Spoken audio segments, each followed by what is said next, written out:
Hello friends, welcome back to our channel Panghal technology. और friends, आज की जो ये वीडियो है काफ़ी इंपॉर्टेंट वीडियो है और अगर आपने अभी तक चैनल को सब्सक्राइब नहीं किया है तो चैनल को सब्सक्राइब कर लीजिए और बेल आइकन को प्रेस कर लीजिए ताकि जो मेरी आने वाली लेटेस्ट वीडियोज़ हैं उनका नोटिफिकेशन आपको मिलता रहे।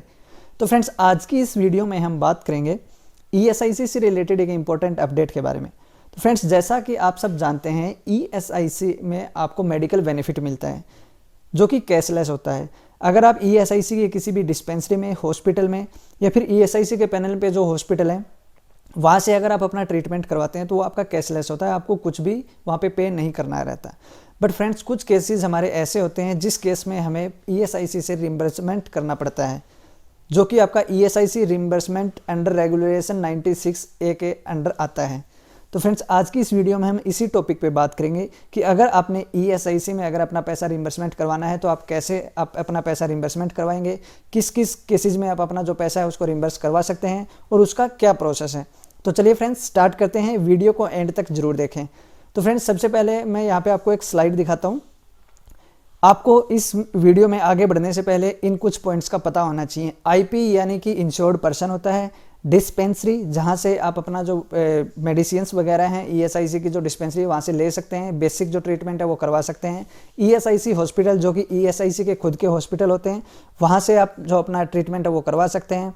ESIC पैनल हॉस्पिटल, यानी कि ESIC के पैनल पे जो हॉस्पिटल होते हैं, प्राइवेट हॉस्पिटल, वहाँ पे भी आप अपना ट्रीटमेंट करवा सकते हैं। बट उससे पहले आपको ESIC से रेफ़र बनवाना होता है। ESIC नॉन पैनल हॉस्पिटल, ये वो हॉस्पिटल जो होते हैं जो ESIC में कवर्ड नहीं होते, बट अगर आप इस किसी केस में अगर आप इन हॉस्पिटल से ट्रीटमेंट करवा लेते हैं तो आपको वो पैसा ESIC से रिम्बर्स करवाना पड़ता है। और वो किस केस में आप रिम्बर्स करवा सकते हैं, उसका क्या प्रोसेस है, उसी पे हम इस वीडियो में बात करेंगे। तो सबसे पहला जो ऑप्शन आता है फ्रेंड्स, जैसा कि आप सब जानते हैं ESIC में एक मोबाइल डिस्पेंसरी का ऑप्शन होता है, यानी कि एक जो वैन होती है जिसके अंदर एक स्मॉल डिस्पेंसरी टाइप में सारी फैसिलिटीज़, मेडिकल फैसिलिटीज़ रहती हैं और जो आपके एरिया में राउंड लगाती है। तो फ्रेंड्स, अगर आपको पता होना चाहिए कि वो डिस्पेंसरी जो वैन है, मोबाइल डिस्पेंसरी, वो किस टाइम आपके एरिया में आती है, आपको उसका टाइम पता होना चाहिए। अगर किसी केस में अगर वो डिस्पेंसरी वैन जो आती है अगर वो किसी दिन नहीं आती है या फिर लेट हो जाती है या फिर जो आपका ड्यूटी आवर्स रहता है उसके बाद अगर आपको के साथ कुछ दुर्घटना हो जाती है, कुछ मिस हैपनिंग हो जाती है, कुछ मेडिकल इमरजेंसी आती है, तो आप किसी भी नियर बाय हॉस्पिटल में जाके अपना ट्रीटमेंट करवा सकते हैं और आप वो पैसा ESIC से रिम्बर्स करवा सकते हैं। बट इस केस में आपको ये एग्जैक्टली पता होना चाहिए कि किस टाइम आपके साथ दुर्घटना घटी थी, उस टाइम क्या वो मोबाइल डिस्पेंसरी का टाइमिंग था या नहीं था, वो आपको पता होना चाहिए, क्योंकि यहाँ पे आपको प्रूव करना पड़ता है कि आपने किस केस में जो अपना ट्रीटमेंट है वो प्राइवेट हॉस्पिटल में करवाया है। तो एक तो ये रीज़न हो गया। अगर ऐसा कोई केसेस होता है तो उस केस में आपको ESIC से रिम्बर्समेंट मिल जाता है, बट उस केस में आपको पता होना चाहिए कि एग्जैक्टली किस टाइम पे आपके साथ घटना घटी थी।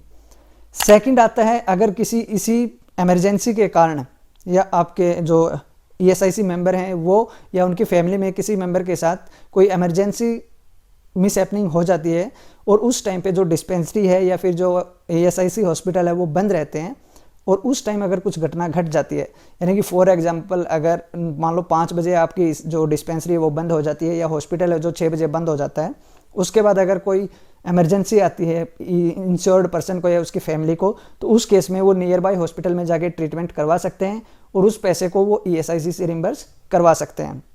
तो ये आपका दूसरा रीज़न हुआ कि अगर दूसरे केस में अगर ऐसा हो जाता है तो आप ESIC से अपना पैसा जो उसको रिम्बर्स करवा सकते हैं। थर्ड यहाँ पे आता है, कोई ऐसी दवाई जो डॉक्टर ने लिखी है और वो उस ESIC जो डिस्पेंसरी है आपकी उसमें नहीं है, तो उस केस में वो दवाई आप बाहर से खरीदेंगे और उसका आप बिल लगाएंगे। लेकिन आपको ये कंफर्म करना है कि वो जो डिस्पेंसरी है या फिर जो वहाँ पे जो दवाई देते हैं डिस्पेंसरी में, उनके पास वो दवाई नहीं होनी चाहिए। आपको उनसे लिखवाना है कि ये दवाई हमारे पास नहीं है और फिर आप वो दवाई बाहर से परचेज करेंगे और उसका बिल आप लगाएंगे। तो ये आपका तीसरा केस हुआ। अब हम चलते हैं फोर्थ स्टेप में। कोई ऐसी दवाई जो जिससे आप ट्रीटमेंट ले रहे हैं डॉक्टर से, उन्होंने कोई दवाई ऐसी लिख दी कि आपको वही दवाई लेनी है, दूसरा कोई भी उसका सब्स्टिट्यूट नहीं लेना है। आपने सुना होगा ना कि ये सेम साल्ट की दवाई है बट कंपनी अलग है, ये सेम साल्ट की दवाई है इसका कंपनी दूसरा है।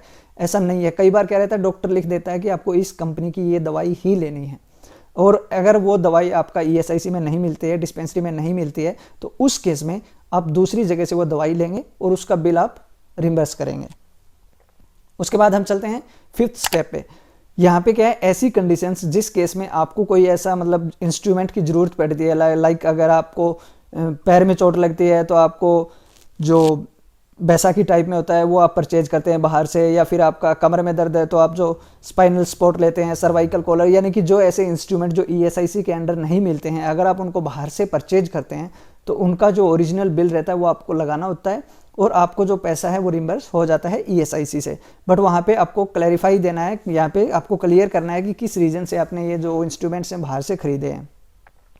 नेक्स्ट हम बात कर लेते हैं ESIC में एक ये बड़ा अच्छा ऑप्शन है कि अगर कोई इंश्योर्ड पर्सन बीमार है और वो ट्रैवल नहीं कर सकता है, हॉस्पिटल नहीं जा सकता है, डिस्पेंसरी नहीं जा सकता है, उस केस में ESIC के हॉस्पिटल के जो डॉक्टर हैं उनको उनके घर पे विजिट करना होता है और देखना होता है कि इंश्योर्ड पर्सन की कंडीशन क्या है।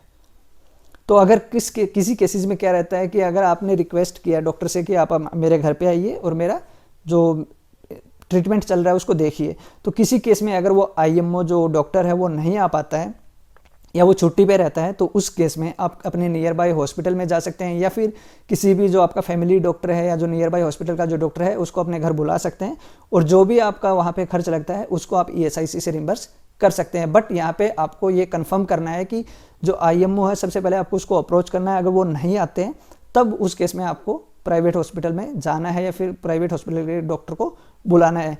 तो फ्रेंड्स ये कुछ केसेस हैं जिस केसेस में आप जो है अपना ESIC का पैसा ESIC से रिम्बर्स कर सकते हैं। यहाँ पे मैंने 6 जो पॉइंट्स हैं वो बताए हैं, इसके अलावा भी कुछ पॉइंट्स हैं जिसको हम दूसरी वीडियो में डिस्कस करेंगे क्योंकि एक वीडियो में ये काफ़ी लंबा हो जाएगा।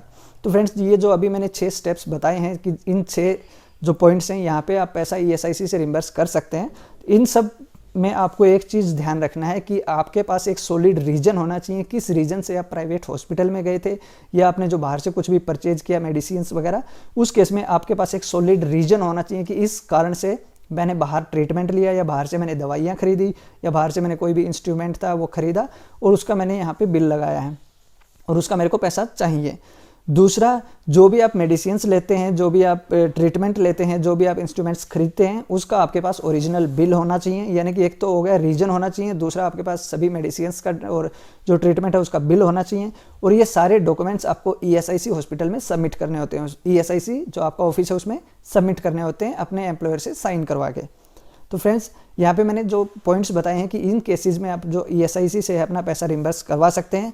तो उम्मीद करता हूँ आपको ये समझ में आया होगा कि किस केस में आप ESIC से अपना पैसा ले सकते हैं। ये आपका हक है कि आप ESIC से जो अपना पैसा है उसको ले सकते हैं। इन केस अगर आप ESIC डिस्पेंसरी में या हॉस्पिटल में ट्रीटमेंट नहीं करवा पाते हैं, आपके पास एक रीज़न है कि इस कारण आपने ट्रीटमेंट नहीं करवाया वहाँ पे और आपने बाहर ट्रीटमेंट करवाया या बाहर से दवाई खरीदी, तो उनका आपको पैसा ESIC से डेफिनेटली मिलेगा। तो फ्रेंड्स उम्मीद करता हूँ ये वीडियो आपके लिए काफ़ी इंपॉर्टेंट होगी। अगर आपको वीडियो अच्छी लगी तो वीडियो को लाइक करो, शेयर करो और चैनल को सब्सक्राइब करो। Thank you so much friends.